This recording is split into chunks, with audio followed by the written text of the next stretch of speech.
أعوذ بالله من الشيطان الرجيم. Cuma teman-teman sekalian, yang saya sayangkan sekali, banyak di antara kita teman-teman masih menomorsekiankan pengobatan yang disampaikan oleh wahyu. Yang paling pertama, saya titik beratkan di hikmah yang keempat ini teman-teman sekalian, gunakan ruqyah syariah, ruqyah syariah. Wahai teman-teman para dokter muslim, belajar ruqyah syariah. Anda boleh ikuti ceramah kami di playlist di YouTube insya Allah tentang ruqyah syariah. Obati pasien Anda dengan ruqyah syariah sebelum obat-obat medis kalau perlu. Apa itu ruqyah syariah? Gunakan ayat-ayat Al-Quran yang sudah ditentukan dalam syariat untuk pengobatan. Gunakan doa-doa yang diajarkan oleh Nabi SAW. Gunakan, ya kalau kita bahasakan sekarang, herbal-herbal yang memang Nabi SAW atau obat-obat tepatnya yang Nabi SAW sudah tentukan untuk umatnya. Allah berfirman dalam Al-Quran, renungi baik-baik surah Al-Isra ayat 82, A'udzu billahi minasyaitonir rajim wa nunazzilu minal Qur'ani ma huwa syifaa'un wa rahmatun lil mu'minin. Dan kami benar-benar turunkan Al-Quran yang dapat menjadi penawar dan rahmat bagi orang-orang yang beriman. Jadi maksudnya adalah penawar syifa, pengobat, penawar dari semua penyakit jiwa kah, fisik kah, semua penyakit. Misal contoh Anda sering saya bahas itu membaca Al-Fatihah, membaca 5 ayat pertama surah Al-Baqarah atau akhir surah Al-Baqarah, Al-Ikhlas, Al-Falaq, An-Nas, ya kemudian Anda tiupkan ke telapak tangan lalu Anda usapkan ke tubuh, ya. Disebutkan ya, bahwasanya Aisyah berkata radhiyallahu anha bahwa Rasulullah SAW apabila ada orang yang mengeluhkan sesuatu kepada beliau penyakit atau tubuhnya bernanah bahkan luka parah, maka Nabi SAW mengisyaratkan dengan jarinya demikian. Jadi beliau membaca doa ini. Ya. Jadi beliau bukan langsung kasih obat pertama. Nabi SAW memberikan petunjuk beliau sentuhkan ke tanah. Lalu beliau mengangkatnya sambil membaca. Bismillahi turbatu ardina, biriqati ba'dina, yushfa bihi, yushfa saqimuna, biiddi rabbina. Dengan nama Allah, Bismillah, turbati ardina. Inilah tanah negeri kami. Tanah yang disentuhkan ke ujung telunjuk tadi ya. Biriqati ba'dina, dengan liur sebagian kami. Karena biasa Nabi SAW tiupkan dengan sedikit ludah. Yushfa saqimuna, yang akan menyembuhkan orang sakit di antara kami. Biidni rabbina, dengan izin Tuhan kami. Hadis ini riwayat Bukhari Muslim. Lalu kemudian disentuhkan ke tempat yang sakit. Juga Aisyah meriwayatkan bahwasanya Rasulullah SAW kalau menjenguk salah satu kerabatnya yang sedang sakit, maka beliau mengusap tangan kanannya ke tempat yang sakit sambil membaca Adhibil ba's rabban nas washfi anta syafi la shifa illa shifa'uk shifa'an la yughadiru saqama. Adhibil ba's, hilangkanlah penyakit. Rabban nas, Tuhannya seluruh manusia. Washfi anta syafi, sembuhkanlah, karena hanya Engkau saja penyembuh atau pemberi kesembuhan. La shifa illa shifa'uk, tiada kesembuhan kecuali kesembuhan darimu. Ini subhanallah tauhid kepada Allah. Gak ada kesembuhan kecuali Allah mau sembuhkan. Shifa'an la yughadiru saqama, kesembuhan yang tidak meninggalkan bekas penyakit. Beliau sentuhkan tempat sakit. Ini yang dahulu Nabi SAW melakukan. Bukan langsung kasih madu, kasih obat. Nabi SAW pertama kembalikan dulu kepada doa kepada Allah Subhanahu Wa Taala. Pasien Anda duduk, sakit ini, sakit ini, sakit ini. Baik, coba sekarang. Ibu atau bapak muslim, ya, baca. Alhamdulillah, wassalatu wassalamu ala rasulillah. Sederhana. Segala puji bagi Allah, salawat pada Nabi SAW. Bilang, ya syafi, wahai pemberi kesembuhan. Ishfini, sembuhkanlah aku.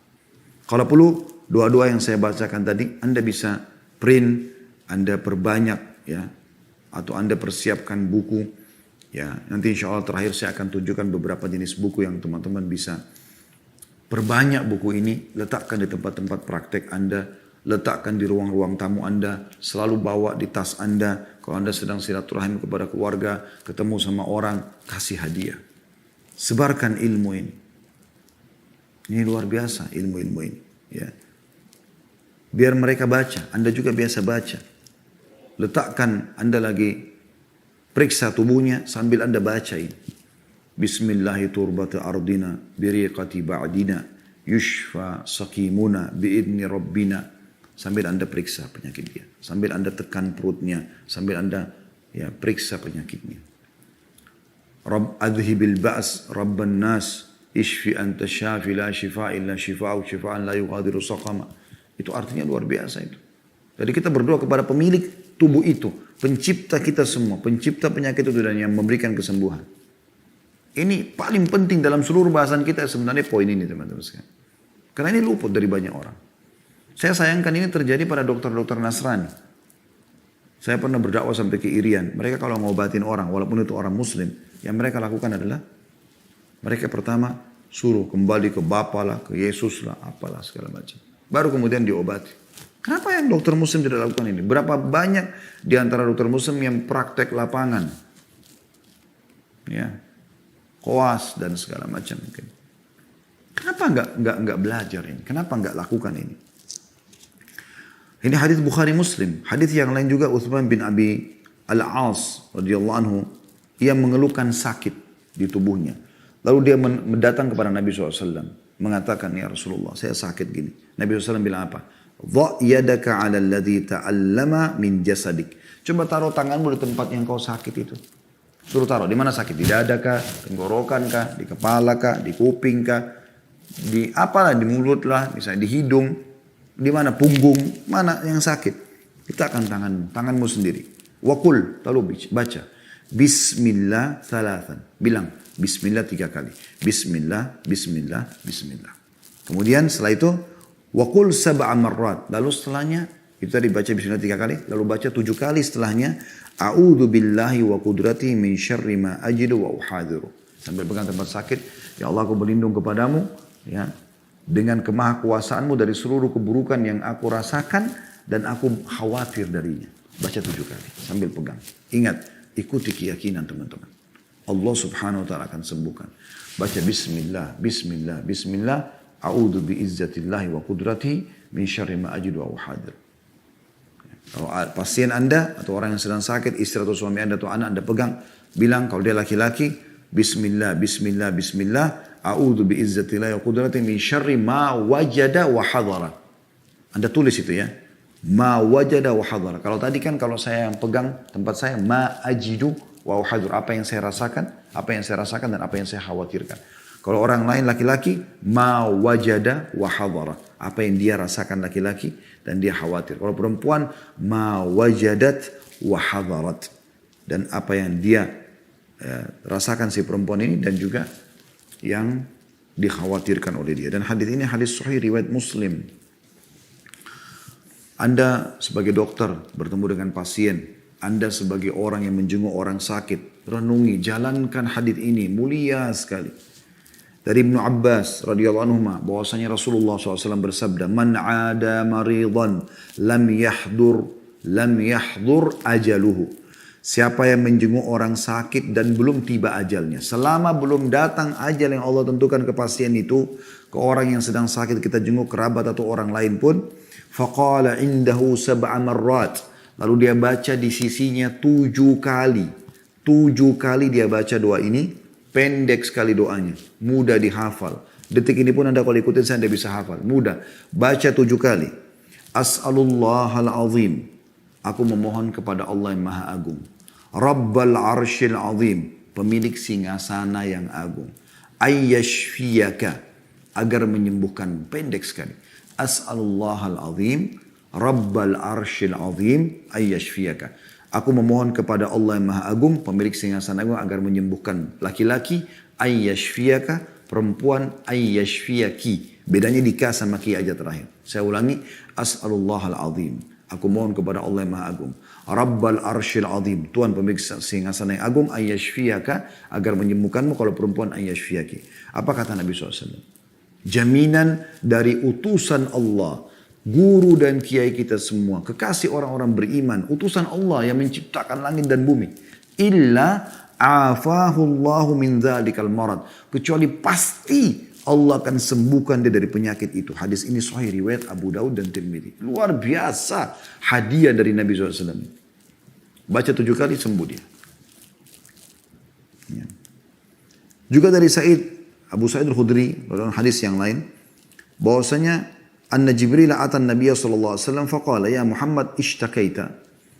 Satu hari pernah Jibril datang menemui Nabi sallallahu alaihi wasallam kemudian berkata, wahai Muhammad, apa yang kau keluhkan? Karena kelihatannya Nabi SAW sedang sakit. Apakah kau sedang sakit? Faqala na'am. Iya benar, aku sedang sakit, kata Nabi SAW. Qala, Jibril mengajarkan. Baca. Baca. Bukan minum, bukan makan. Baca. Bismillahi arkik. Maka Jibril membaca ini. Jibril membaca ini. Dengan nama Allah aku meruqyamu. Bismillahi arkik. Min kulli syai'in yu'dhik. Dari segala sesuatu yang mengganggumu. Min syarri kulli nafsin au ainin hasid. Dan dari keburukan setiap jiwa atau mata yang hasad, mata yang iri. Karena orang yang iri matanya panas. Ya, biasa gitu kata Nabi SAW, innal ainil haq. Mata panas itu benar terjadi ya. Allahu yashfik. Semoga Allah menyembuhkanmu. Bismillahi arkik. Dengan nama Allah aku meruqyamu. Hadis sahih diriwayatkan Muslim. Masih mau lagi dapat bonus? Banyak.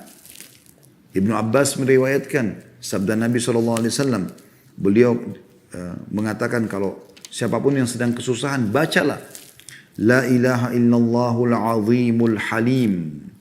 La ilaha illallahu rabbul arshil azim. La ilaha illallah rabbus samawati wa rabbul ardi wa rabbul arshil karim. Tidak ada Tuhan yang berhak disembah kecuali Allah yang maha agung dan maha penyantun. Tidak ada ilah yang berhak diibadahi dengan benar kecuali Allah, pemilik singgasana yang maha agung. Tidak ada ilah atau Tuhan yang berhak diibadahi dengan benar kecuali Allah, pemilik langit, pemilik bumi, dan pemilik singgasana, ya, zat yang pemurah. Hadis ini riwayat Bukhari Muslim. Tentu ini kalau kita rincikan cukup panjang teman-teman sekalian, saya ringkaskan karena melihat waktu ya. Sekarang sudah 14 lewat 10 menit. Kemudian juga ada hadis yang riwayat Tirmidzi, kita dianjurkan membaca doanya Dhannun. Dhannun itu Nabi Yunus alaihissalam, Nabi Yunus alaihissalam. Beliau pada saat ditelan oleh ikan, beliau baca apa? La ilaha illa anta subhanaka inni kuntu minadh dhalimin. Tidak ada Tuhan yang berhak disembah kecuali engkau, aku termasuk orang-orang zalim. Kata Nabi SAW, la yad'u biha rajulun muslim fi syai'in qat illa istajaba Allahu lah. Tidak ada seorang muslim pun yang baca ini dulu kemudian dia berdoa, kecuali doanya akan diterima.